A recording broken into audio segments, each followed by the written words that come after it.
అందరికీ నమస్కారం. నేను మీ గోపాల్ అయ్యంగార్. 19వ తారీఖు మే నెల నుంచి 24వ తారీఖు మే నెల వరకు మేషరాశి నుంచి మీనరాశి వరకు వార ఫలాలు ఎలా ఉందో ఈరోజు తెలుసుకుందాం. ముఖ్యంగా ఈ వారంలో మనము ఎవరు ఏ నక్షత్రంలో పుడితే వాళ్ళది ఏ రాశి అవుతుందో అనేది ఖచ్చితంగా తెలుసుకుంటాం. దానికి మంత్రాలు ఉంటాయండి, అది కూడా ఖచ్చితంగా చెప్పడం జరుగుతుంది. ఈ వారం కానీ గ్రహస్థితి చూస్తే శుక్రుడు వృషభ రాశిలోకి రావడం, సూర్యుడు వృషభ రాశిలోకి రావడం అనేది చాలా పెద్ద మార్పు అన్నమాట. ఇకపోతే గ్రహస్థితులు చూసుకుంటే మేషరాశిలో బుధుడు, వృషభ రాశిలో సూర్యుడు, అలాగే గురువు శుక్ర గ్రహాలు ప్రయాణిస్తున్నాయి. అలాగే కేతు కన్యారాశిలో, శని కుంభరాశిలో, రాహు కుజుడు మీనరాశిలో ప్రయాణిస్తున్నారు. చంద్రుడు కన్యా తుల వృశ్చిక రాశిలో ప్రయాణిస్తున్నారు. ముఖ్యంగా ఈ గ్రహస్థితులను బట్టి 12 రాశులకు ఎలా ఉందో తెలుసుకోబోయే ముందు మీరందరూ కూడా ఈ వారఫలమే కాకుండా మీ జాతకం ఎలా ఉంది, అంటే మీరు పుట్టినప్పుడు ఉన్నటువంటి గ్రహస్థితులు ఏమిటి, ఆ రోజు ఏ లగ్నం, ఏ నక్షత్రం, ఏ రాశి, ఏ దశ, ఎందులో మీరు జన్మించారు, అలాగే దాని యొక్క స్థితులు బాగున్నాయా లేవా, దానికి ఏమైనా పరిహారాలు ఉన్నాయా అనేది కూడా మనం తెలుసుకోవటం వల్ల జీవితాన్ని మనం చాలా ఆనందమయంగా తీసుకెళ్ళొచ్చు అన్నమాట.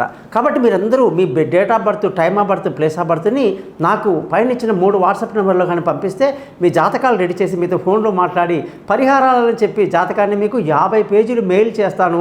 ప్రతి ఒక్క మాట మనం మాట్లాడేది కూడా వాయిస్ రికార్డ్ అవుతుంది. ఆ రికార్డు కూడా మీరు మాటిమాటికి వినొచ్చు అన్నమాట. సో ఇలాగా మీ జాతకాలు తీసుకోవడానికి నన్ను కాంటాక్ట్ చేస్తారని, దానికి చిన్న గురుదక్షిణ ఉంటుంది.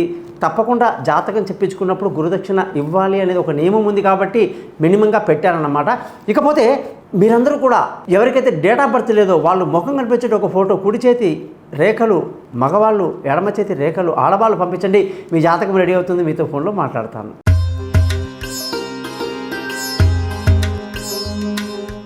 తులారాశి వాళ్ళకి 19వ తారీఖు మే నెల నుంచి 24వ తారీఖు మే వరకు కానీ చూసుకుంటే శుక్రుడి యొక్క మార్పు మేషరాశి నుంచి వృషభ రాశికి రావటం వల్ల ఏమైందంటేనండి, అష్టమంలోకి శుక్రుడు పడడం అనేది సొంత ఇల్లే అయినప్పటికీ తన స్వస్థానంలో ఉన్నప్పటికీ కూడా అష్టమ స్థితి అనేది కొంచెం ఇబ్బందిగానే ఉంటుంది, చికాకు ఉంటుంది.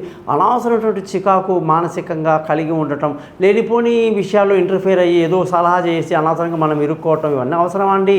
కాస్త జాగ్రత్తగా మన పనిలో మనం ఉంటే సరిపోతుంది. తులారాశి వాళ్ళకి ఈ వారం కూడా బాగానే ఉందని, పెద్ద ఇబ్బంది ఏం లేదు. అలాగే సూర్యుడి యొక్క మార్పు కూడా సప్తమంలో నుంచి అష్టమంలోకి సూర్యుడు వచ్చాడు. దీనివల్ల ఏమవుతుంది, వ్యాపారంలో దెబ్బతింటామండి, వ్యాపారంలో తీవ్ర నష్టాలు ఉంటాయండి, చెప్పలేమండి, ఎంతైనా నష్టం జరగవచ్చు. కాబట్టి చాలా జాగ్రత్తగా ఆదిత్య హృదయం చదువుకోవడం ఎంతైనా ఈ తులారాశి వాళ్ళకి మంచిదని కూడా చెప్పాలి.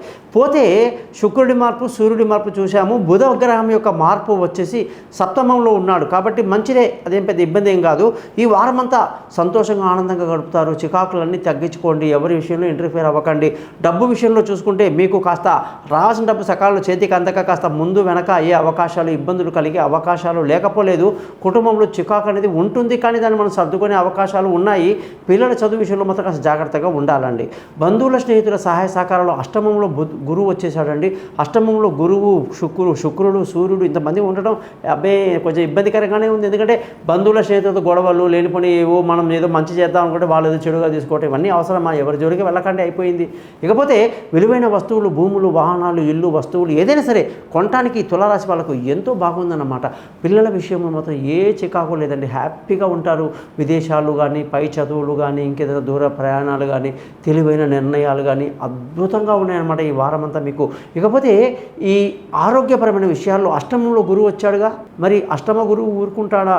ఆరోగ్యానికి అధిపతి, శత్రువుల మీద ఆధిపత్యం వాళ్ళదే ఉంటుంది. ఇకపోతే అప్పులతో కొన్ని చికాకులు ఉంటాయి, మనం తీరుద్దామన్నా కూడా అప్పులు తీసుకునేవాడు తీసుకునే పరిస్థితి దరిద్రంగా ఉంది. కాబట్టి కొంచెం ఈ విషయాల్లో జాగ్రత్తగా ఉండండి. భార్యాభర్తల మధ్య చికాకులు, చిన్న చిన్న ఇబ్బందులు, ఏదో లేనిపోని విషయాల్లో ఇబ్బంది పడటం అని ఉంటాయి. కాబట్టి అవన్నీ జాగ్రత్తగా పెట్టుకోవాలి మనసులో. ముఖ్యంగా పార్ట్నర్షిప్ పనికిరాదు, పెళ్ళి కాని వాళ్ళకి కాస్త టైం పడుతుందన్నమాట.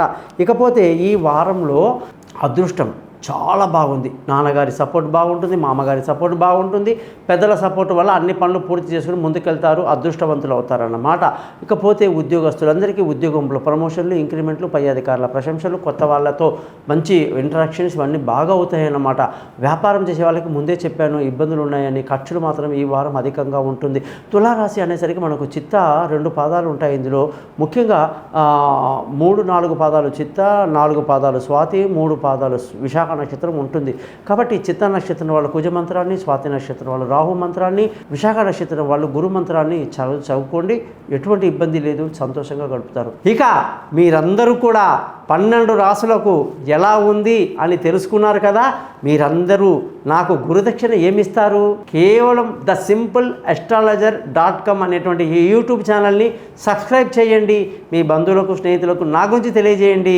జాతకాల కొరకు నన్ను సంప్రదించండి. మీ యొక్క సమస్య ఏదైనా సరే దానికి నేను పరిష్కారానికి తప్పకుండా ప్రయత్నిస్తాను.